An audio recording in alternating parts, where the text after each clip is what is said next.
She was smiling at me, but her eyes were dead. I swear I didn't mean to do anything wrong. I wasn't even thinking about it like that. But now, as I sit in this empty room, afraid to even close my eyes, I know I messed up. And she's not done with me yet. It started 3 nights ago. We had just finished a long day of fishing. The air was thick with heat, the kind that makes you feel like you're breathing in smoke. My uncle, my 2 cousins, and I tied up the boat and started heading home. We were laughing, talking about nothing, when we saw her. She was sitting by the shore, her back straight, her long hair wet and hanging down her back. The moon made her skin glow in a way that didn't seem right. It was too bright, too smooth.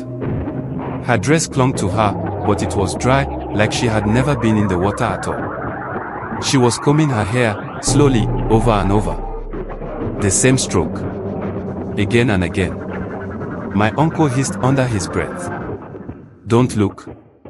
Walk." But I didn't listen. I stared too long. And she saw me. Her head tilted slightly, her eyes locking onto mine.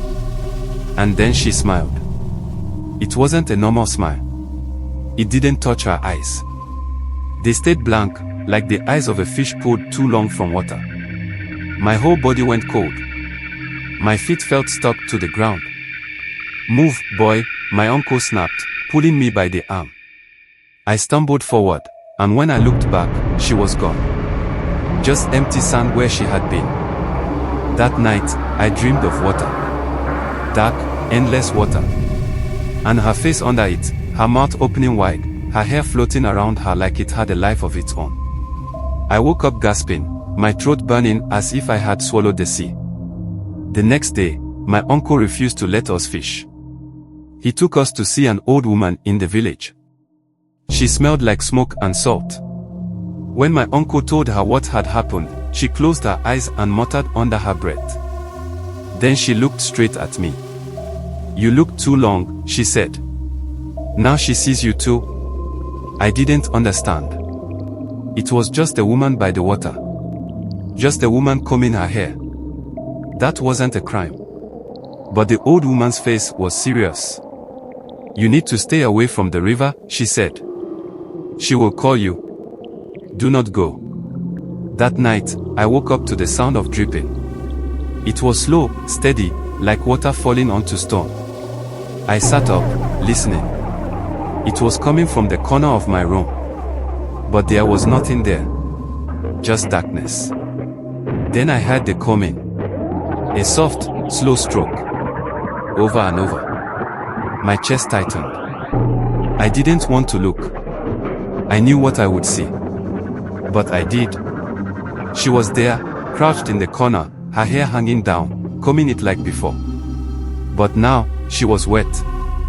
Her dress stuck to her skin, and water dripped from her fingers onto the floor. Drip. Drip. Drip.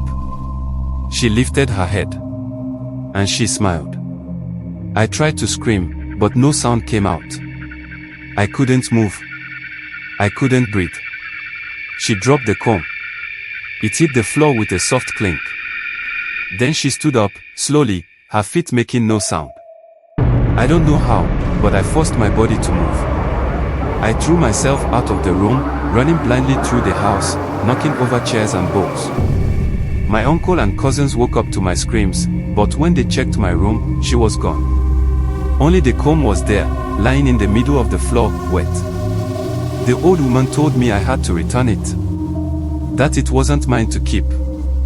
She told me I had to go to the river at dawn, leave it at the shore, and never look back. She said if I did, it would be over. But I don't believe her. Because last night, I heard the coming again. And this time, the water was dripping from my own hands.